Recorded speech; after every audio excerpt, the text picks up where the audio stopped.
आज हम सीखने वाले हैं एक इम्पॉर्टेंट कंसेप्ट एक कहानी के ज़रिए। हालांकि ये कहानी नहीं है, ये एक प्रोसेस है जो हम इनकी लाइफ में देखते हैं। टाइटल से ही आप समझ गए होंगे कि मैं एक अलग से ये सबको पता है, लेकिन जिस पैटर्न में मैं आपको बता दूं शायद आपको याद रह जाए। ऐसे एक हनी भी अपने पूरे लाइफ साइकिल को पूरा करती है। इससे पहले कि हम वीडियो को आगे बढ़ाएं, वीडियो को आगे बढ़ाने से पहले हम आपसे निवेदन करते हैं कि अगर आप हमारे चैनल चुनाव वैली फार्मिंग नए हैं, आप हमारे चैनल को सब्सक्राइब करें ताकि नए इन्फॉर्मेटिव आने वाली वीडियोस आप तक पहुंचती रहें। एक हनी कॉम्ब में कैसे एक रानी हज़ारों वर्कर्स एंड ड्रोन्स की मदद से पूरे पर राज करती है। जब भी आप हनी बी के मुतालिक बात करते हैं, which deals with the honey, उससे हम एपीकल्चर के नाम से जानते हैं। जब आप हनी बी की रेयरिंग करते हैं उससे कहते हैं एपीकल्चर। अगर हम हनी कॉम्ब की बात करें, आपको पूरे हनी कॉम्ब में एक ही रानी मिलेगी, उसके साथ 400 से 500 तक ड्रोन होंगे और हज़ारों की तादाद में वर्कर होंगे। सवाल उठता है कि इनमें तीनों में क्या फ़र्क होता है। जब आप स्ट्रक्चर वाइज तीनों को ऑब्जर्व करते हैं तो आपको समझ आ जाएगी कि कवीन जो है वो साइज़ में बड़ी होती है और वो फर्टाइल फीमेल हनी बी है क्योंकि वो रिप्रोड्यूस करती हैं। जैसे मैं ड्रोन की बात करूं, वो एक हैप्लॉइड मेल है कि वो बिना फर्टिलाइजेशन के बना है। फीमेल कवीन ने अंडे दिए और उन अंडों से हैच आउट हुआ ड्रोन, जो ड्रोन बना फर्टिलाइजेशन के बिना, उसको कहते हैं पार्थिनोजेनियस। एक ऐसा मर्द जिसका कोई पिता नहीं, सिर्फ माँ है। वर्कर की बात करें, बेसिकली वर्कर स्टेराइल हैं, वो भी फीमेल हैं, यानी ये रिप्रोड्यूस नहीं कर सकते हैं। किसी भी हनी कॉम्ब में तीन चीज़ें ज़रूरी हैं, कवीन, ड्रोन और वर्कर। मज़ेदार बात यह आती है, अगर कभी किसी भी कारण कवीन मर जाती है तो सारे के सारे ड्रोन और वर्कर वहाँ से भाग जाते हैं, क्योंकि कमांड देने वाली कवीन ही अगर मर जाए तो छत्ते का सारा निज़ाम दरहम बरहम हो जाता है। और वर्कर और ड्रोन अगर किसी छत्ते में मर जाए तो इससे कोई फ़र्क नहीं पड़ता है, बल्कि अगर कवीन मर जाए तो पूरा छत्ता ख़त्म हो जाता है। सवाल उठता है कि एक कवीन इतने सारे ड्रोन, क्या ये इन सब के साथ एक साथ मेटिंग करती? बिल्कुल नहीं, ऐसा नहीं। वो कवीन तय करती है, उन ड्रोन्स को रेस कराती है, जो रेस जीत जाए उसके साथ वो मेटिंग करेगी।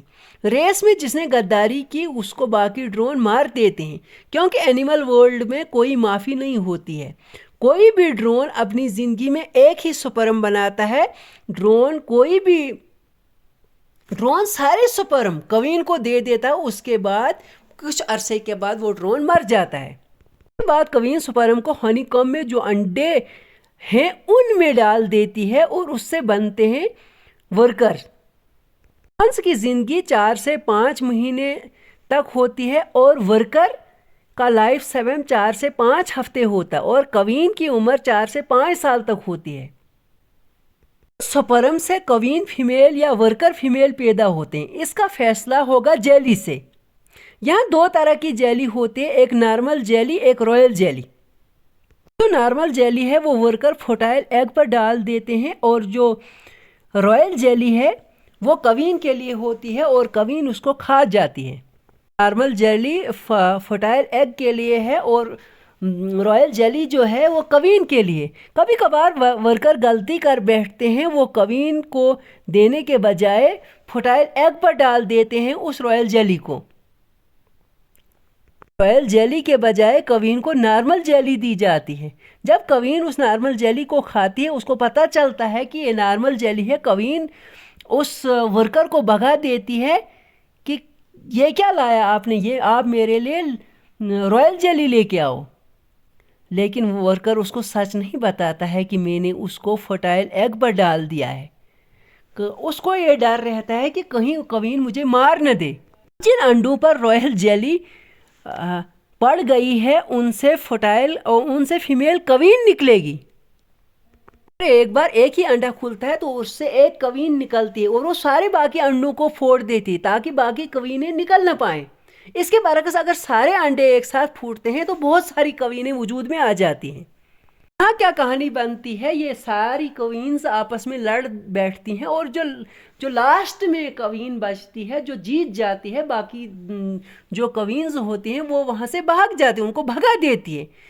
तो लास्ट वाली कवीन जो उनमें से बच जाती है वो पहली वाली कवीन से झगड़ा करके जो झगड़े में यानी लड़ाई में जीत जाए उसको भगा देती है और वो हनीकॉम्ब में रह जाती है। अब यहीं पर बात ख़त्म नहीं होती है।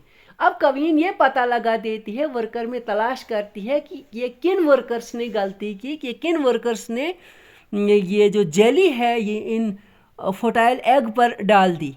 वर्कर्स ने ऐसी गलती की होगी, उन वर्कर्स को भी वहां से भगा देती है और नई वाली कवीन उन वर्कर्स को लेकर दूसरी जगह चली जाती है और वहां पर एक छोटा सा छत्ता बना लेती है और उसमें अंडे देती थे। इस तरह से दूसरे वर्कर वजूद में आ जाते हैं और एक नए घर का आगाज होता है और वहां पर एक नया एक छत्ता बन जाता है। वर्कर जब फूल वगैरह लेने जाते हैं तो वहाँ पर वो दो काम करते हैं, एक तो वो नेक्टर चूसते हैं और एक तो वो फूल का नेक्टर चूसते हैं और दूसरा वो पॉलिनाइजेशन करते हैं। आपको ये बात याद रहे कि शहद की मक्खी से ज़्यादा कोई भी जानवर पॉलिनाइजेशन ज़्यादा नहीं करता, यानी सबसे ज़्यादा पॉलिनाइजेशन हमारे पौधों पर जो करता है वो हनी भी ही करती है। यहाँ पर ट्विस्ट ये समझना है कि शहद की मक्खी जो है वो नेक्टर सक करती है और उस नेक्टर को अपने मुंह में रखती है। बाद में जब अपने हनीकॉम्ब में आ जाती है और उस नेक्टर को उल्टी करके बाहर निकाल देती है, यहाँ हनी का फॉर्मेशन हो जाता है। हम जब कोई एक्सपेरिमेंट करते हैं केमिकल के साथ तो हमें भी कभी गलती से केमिकल हम पी जाते हैं। इस तरह कभी कभार शहद की मक्खी को भी गलती से नेक्टर पी लेना पड़ता है। सुबह सवेरे उससे खारिज हो जाता है और वो वेस्ट प्रोडक्ट जो सुबह सवेरे खारिज होता है उससे बीवैक्स बनता है और इस वैक्स से हम बहुत सारी कॉस्मेटिक आइटम्स बनाते हैं जैसे लिपस्टिक वगैरह। मतलब उल्टी करके जो निकाला गया वो कहलाता है हनी और जो उल्टा करके निकाला गया उससे वैक्स कहा जाता है। पैदा होता है अगर किसी हनीकॉम्ब में छेड़छाड़ हुई तो कवीन कमांड देती है पता करो दुश्मन किस डायरेक्शन में आया और ये जो दूसरे वर्कर्स हैं वो पता लगाते हैं किसने अटैक किया और किस डायरेक्शन में किया। कवीन या ड्रोन अटैक नहीं करते हैं बल्कि हमला सिर्फ वर्कर करते हैं क्योंकि उनके पास सिटिंग होता है, वो सिटिंग से मारती है। आपको पता है कि इस सिटिंग में एक अहम केमिकल होता है जिसको मेलिटन कहते हैं।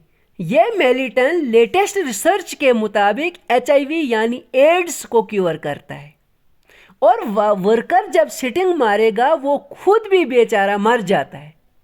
होता यह है कि जब आपको सिटिंग वो वर्कर मारता है उसका सिटिंग आपके जिस्म में फंस जाता है। जब वो उसको ज़ोर से खींचता है तो इसका एब्डोमेन फट जाता है और इसी एब्डोमेन के फटने की वजह से ये वर्कर मर जाता है।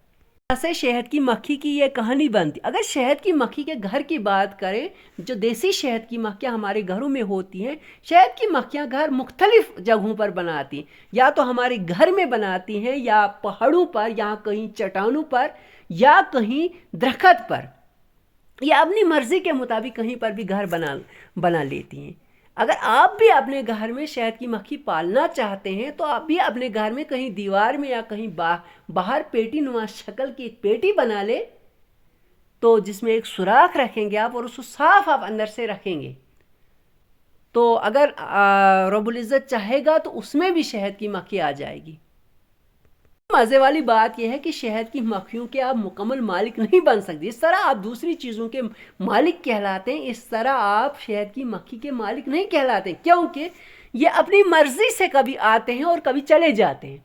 अगर आपके घर में शहद की मक्खी आ गई तो 1 साल अगर बैठे वो 1 साल के बाद उनको वहाँ पसंद नहीं आया या किसी और कारण उनको गड़बड़ी हुई तो वहाँ से भाग जाते हैं, तो वो किसी और जगह पर किसी और घर में या कहीं दरख्त पर अपना घर बना लेती हैं। तो आप उनको उसके बाद पकड़ के अपने घर में नहीं ला सकते। आप पकड़ के लाएंगे भी तो फिर भी वो वहाँ से भाग सकते हैं, क्योंकि उनको रानी का आदर्श और उनको रानी का वो हुक्म ही ऐसे होता है। शहद की मक्खी को कितना हैरत